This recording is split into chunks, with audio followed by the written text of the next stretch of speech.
This is the narrated PowerPoint on writing instructions. It goes along with that assignment.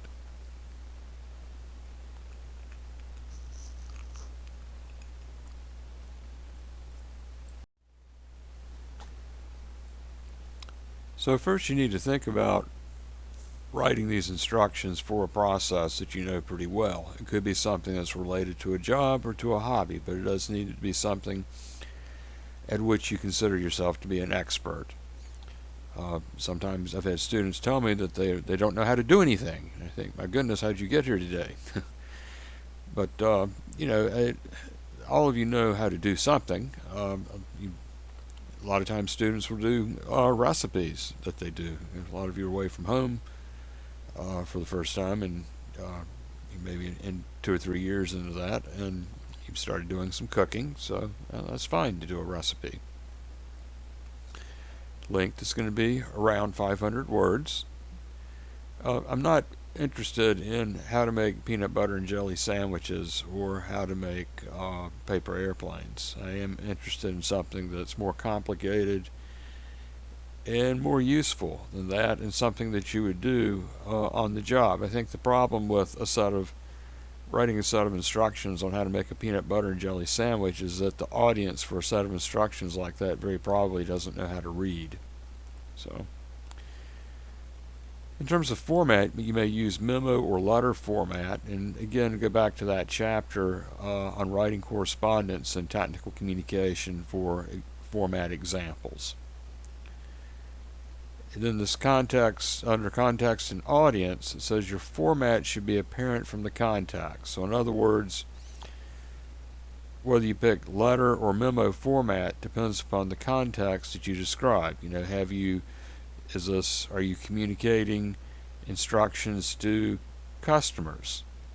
In that case, a letter would be appropriate. Or have you, as a cook in a restaurant, created a recipe that you're giving to the manager to give to the other cooks? Or are you writing a memo on the job as a construction professional that'll be given to laborers or be given to other managers to use?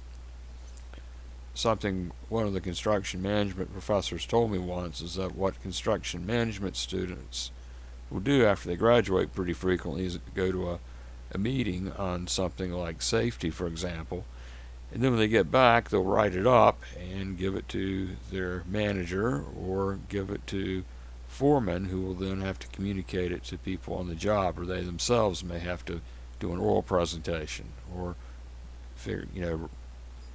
do something, write something, create a document that then will have to be posted around the workplace. So, and of course the context is apparent from the introduction.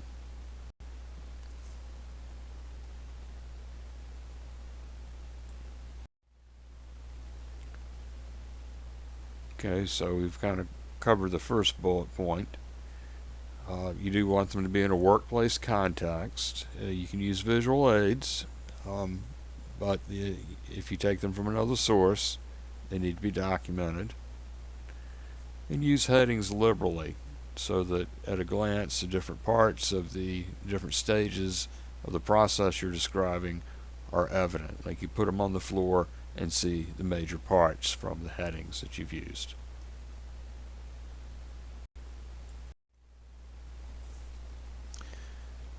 So writing instructions is central to technical communication. It's something you may be asked to write or contribute to, and the longer a document is written on the job, the more likely it's going to be written as part of a group. The world certainly is more sophisticated than it used to be, and there are lots more toys and tools that we have to use, and instructions need to be written to go along with them. And sometimes what happens is that you may get one set of instructions, but then you need to take them and modify them specifically for how you want a piece of software or a tool used in the workplace.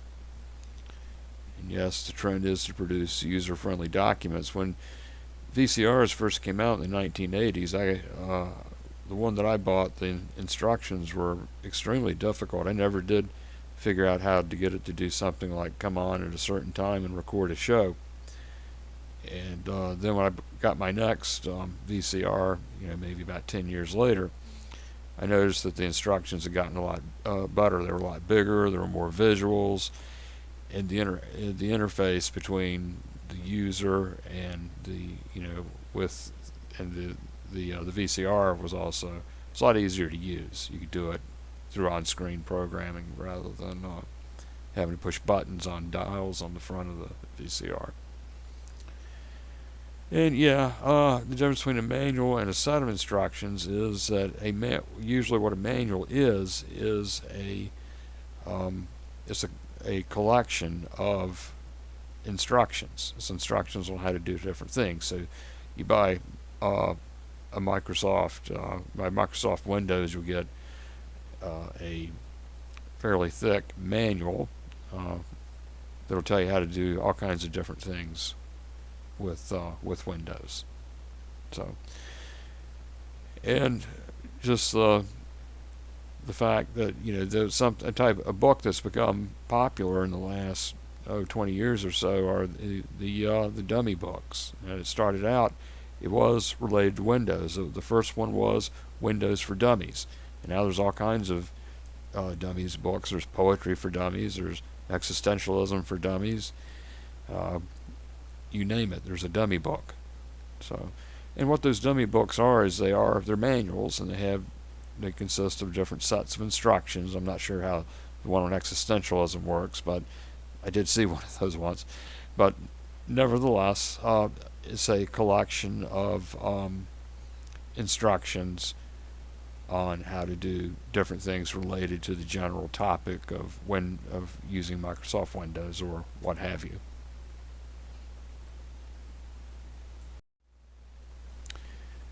Very important issue for technical communication and the writing of instructions is that of liability. So about 10% of all workers are hurt on the job every year. If the worker reader is injured because of instructions that are inaccurate, incomplete, or unclear, then the injured party can sue. And what I've read about this is that lawyers say that it's easier to get up before a jury and to show that a set of instructions were defective rather than to show how the product was designed is defective. So, and that's why when you buy a product, anything that has any level of danger, you're going to see all kinds of strange warnings. Like, for example, you might get a chainsaw, and on the blade there will be a sticker that says, "Warning: do not put your hand on the chainsaw blade when trying to start the chainsaw." And you think, what kind of an idiot would do something like that? Well, chances are someone has done that and hurt themselves and just not been thinking one morning, or perhaps the company is trying to keep somebody from injuring themselves with the tool. In terms of staying within those legal guidelines, one way to do that is to have a clear and limiting title. So which is better, instructions for cleaning a laser printer or the laser printer? The second one could be basically anything about a laser printer. It could be a list of parts. It could be the history of the laser printer. We don't know, but the first one is better. Writing from an informed context, we've talked about. And then taking the process and dividing it into logically ordered steps comes next. Be sure to use lots of headings too, so that the process is available at a glance. It's different parts. Okay, so visual aids are very helpful with instruction writing. Some experts advise a visual aid for every step. I would say that depends on the process. You're certainly welcome to use visual aids if you want to. Again, you need to document anything you use that comes from another source. As I've mentioned elsewhere on the graphic aids PowerPoint, drawings in some instances are superior to photographs because a drawing can show a particular angle that would otherwise be lost in shadow on a photograph. And they can also, we can have different types of drawings like cutaway drawings, exploded views that show how all the parts fit together and things like that. So, and of course, the less specialized the audience, the more they need visual aids.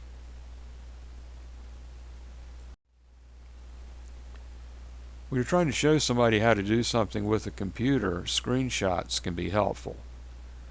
And they're really easy to do. With a PC, on my keyboard at least, to the right of the F12 key, there's a key called Print Screen. You just hit that button, and then you go into whatever type of document you're trying to create.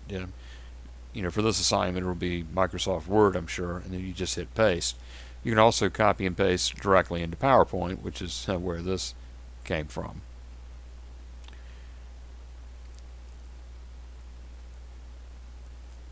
That on the graphic aids, there's also a way that you can do flowcharts pretty easily that you could use to accompany your instructions, which we'll be looking at towards the end of this presentation.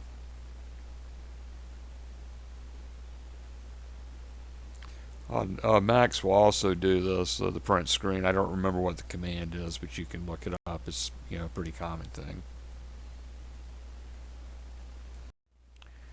Now, if you just want to get a window that's on your screen, like you don't want to get the whole thing, then you do Alt Print Screen. Hold down the alternate key and hit Print Screen. That'll give you just the window that is active on the screen at that moment.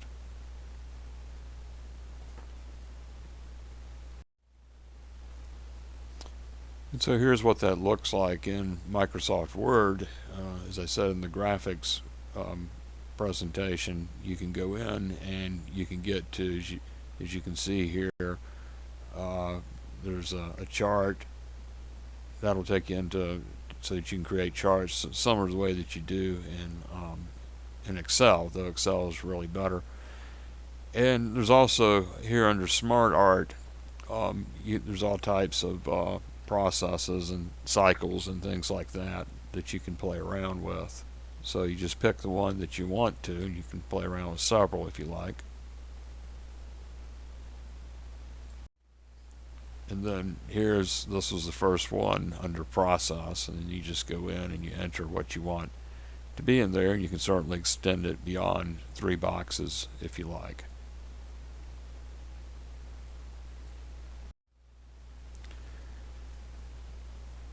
Okay, so the next thing you want to think about when you're writing instructions is your audience, and to do that you need to think about their level of technicality. What are they likely to know about this process?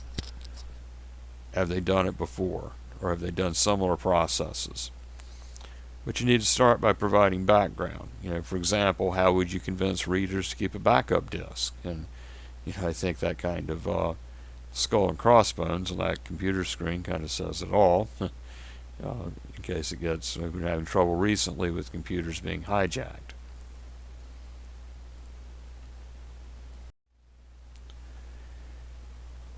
And you can even just directly state your assumptions about their level of technicality. And that, for example, with the first one, they should, to follow these instructions, they should be able to find those parts of their computer. Sometimes we've kind of gotten really to the point where we don't use this anymore, but it used to be when you got a disk, you had to initialize it, and this is an example of jargon. But initializing to a Mac user was the same thing as formatting to a PC user. But these days we have everything comes pre-formatted. So again, just an example, and those are also examples of jargon. Initializing and formatting have their own unique meanings, or their more usual meanings that they have to a general audience, but they also have had these specialized meanings in the past.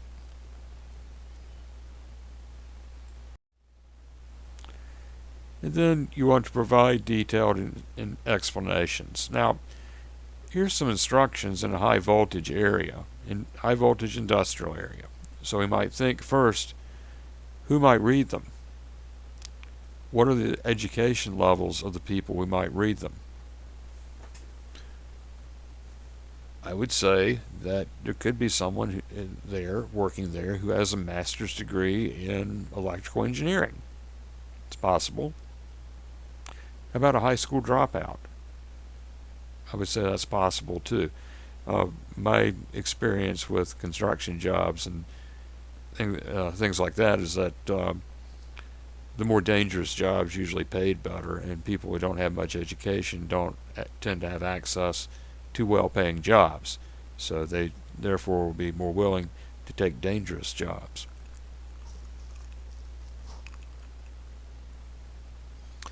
Okay, so this says in case of shock.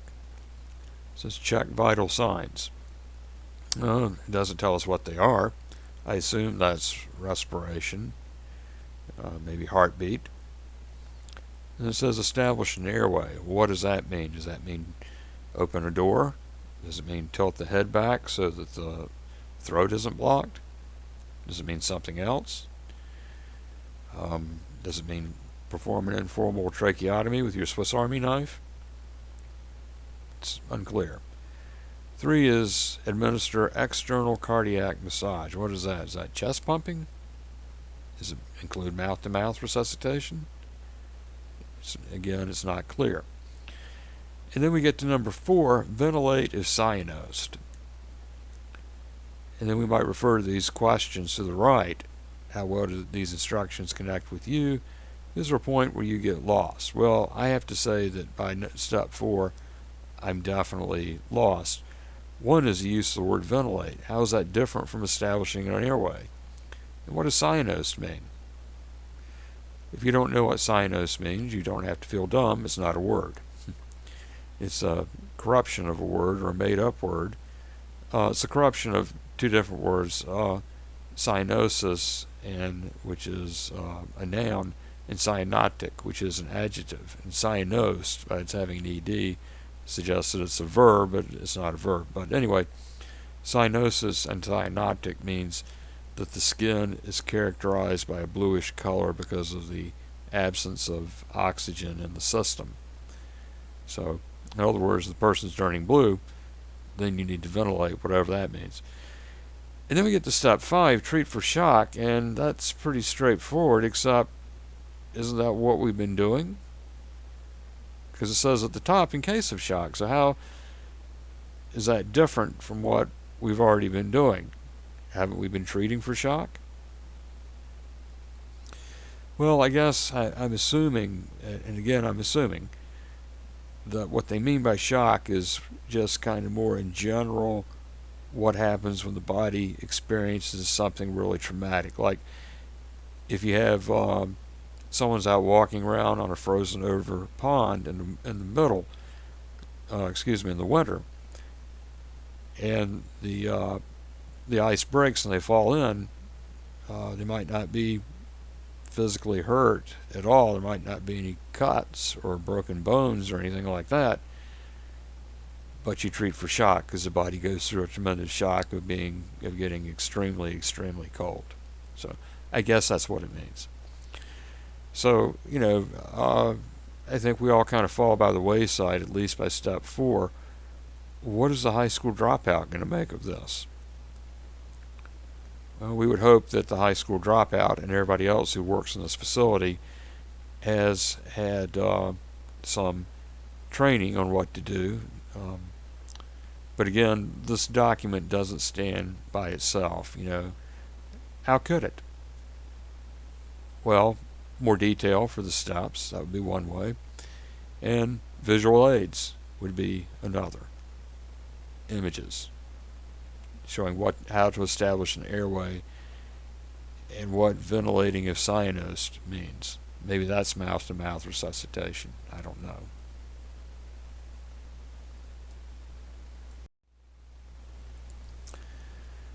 Okay, to summarize so far, you want to give readers everything they know to perform the process, and the language needs to be straightforward and clear so that they do it exactly the way it needs to be done. You don't want to give them too much information, too much background on a step.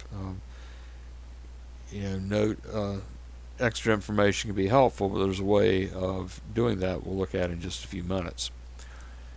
You can also think about possibly omitting steps obvious to the reader, but you have to be careful. With the example that I put there, do you need to tell somebody what type of wrench they need to use to remove the drain plug from a car if you're changing the oil? I would say no, because there's more than one type of wrench you could use. You could use a crescent wrench, you could use an adjustable wrench, you could use a socket wrench. There's any number of different types of wrenches.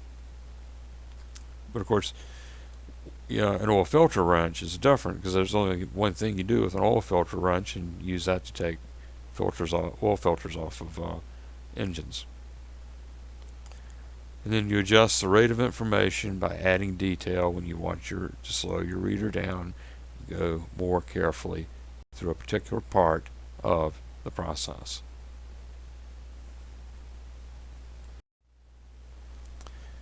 Okay, now the way to go about writing a set of instructions is to use active voice imperative style. So see if you can pick which one I mean.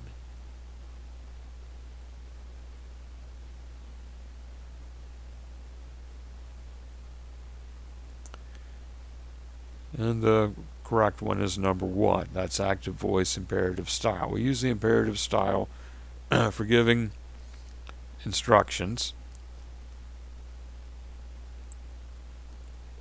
or perhaps classically we would say for giving commands. But in the imperative style, the subject of the sentence is you, but it's understood. And so what's good about this for instruction writing is that therefore if you is understood, then the first word in the sentence is a verb, and the verb is describing the action, and so that makes sense to do that for a set of instructions. And active voice means that the verb is going to have a direct object. So type in your access code. Access code is the direct object. In this case is not a preposition is being used as an adverb. Now the reason the other 3 or the other 4 are wrong is number 2, the user types in his access code. That's third person. Okay. It is active voice, but it's third person. So the first word is the, and the second is user, and we don't get to the verb till the third word.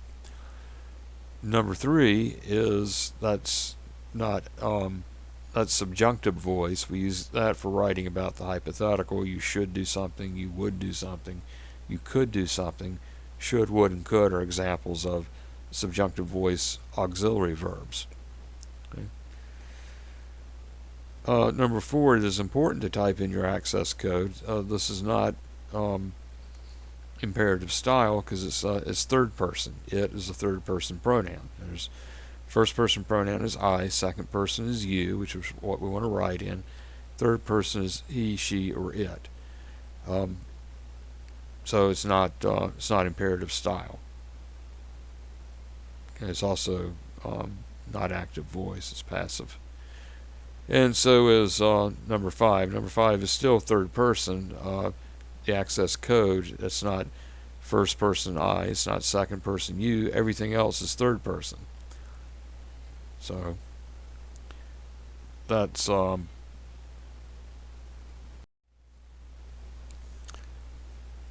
you should also, in that sense, follow parallel structure. So which of these steps lacks parallel structure?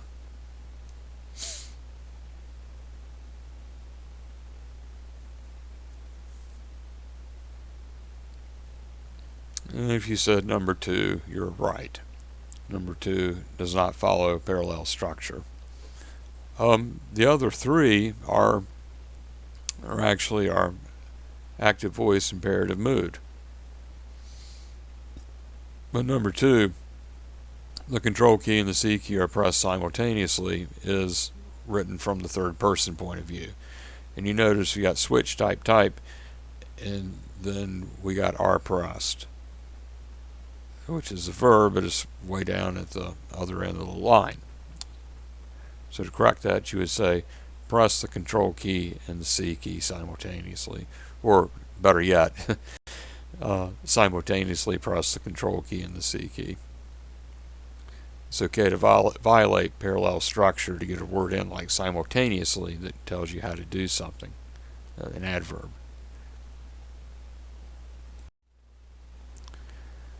Okay, so you want to avoid confusing sentence structure, which is better. Insert the disk in the drive after switching on the computer, or after you switch on the computer, insert the disk in the drive. The thing you have to remember about instruction writing is who your primary audience is, and that's the person who's never done the process that you're describing. A secondary audience would be the person who needs a refresher. And I don't know about you, but occasionally there'll be something that I'll do with the computer, like say once a year. And so once a year I need a refresher pretty often. So, but anyway, if you have somebody who insert the disk, okay, oh crap, I didn't switch the computer on, I have to start over. So, but the second one's better. After you switch on the computer, insert the disk in the drive. So here's an outline, and this is not intended to dictate exactly how you should write your instructions, but there's certainly a lot of good direction in terms of how you should go about developing your instructions, things you should think about. You do need to establish a context. Anything you write in this class, you always think about your audience. Specifying the benefits is a good way of getting somebody to read your instructions. After all, there's that old saying, if all else fails, read the instructions. And very often people don't resort to the instructions until after they've tried to do something and failed.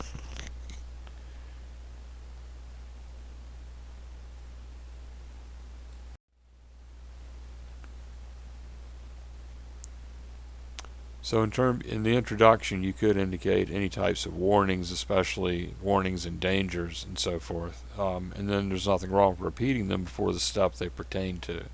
So the reader's on the lookout for these types of issues.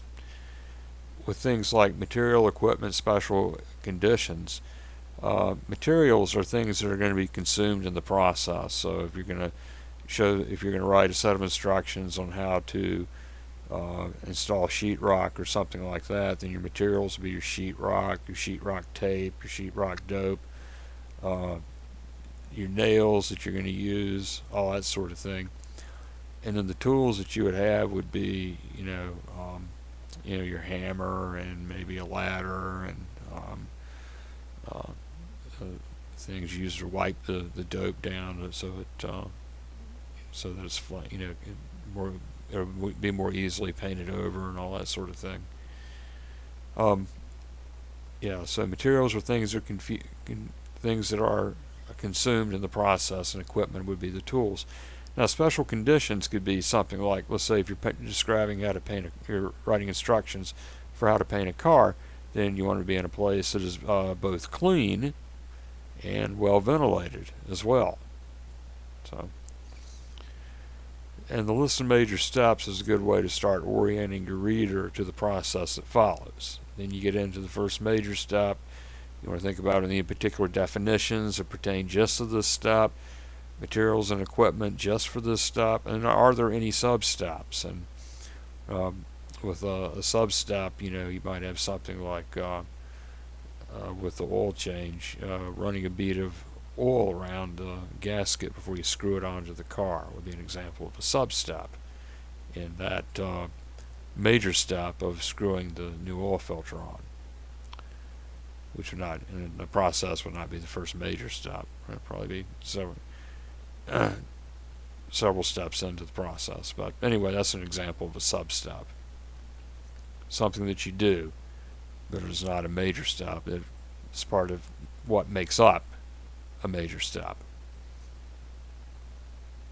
And you go on to the second major step, and the third, and the fourth, and however many that you have.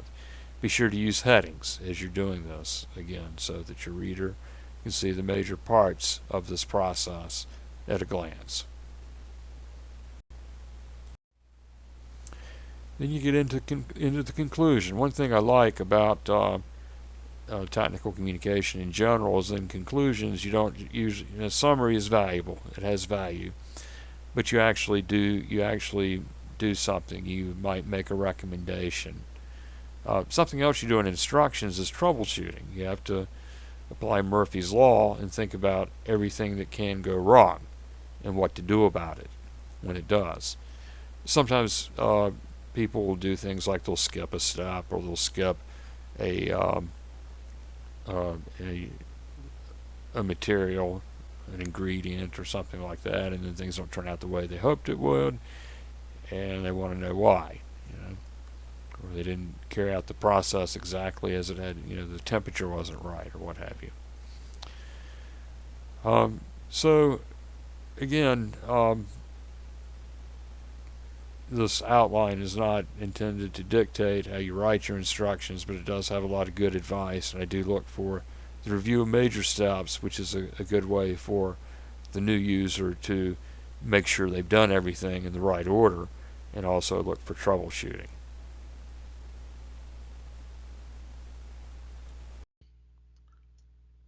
Questions?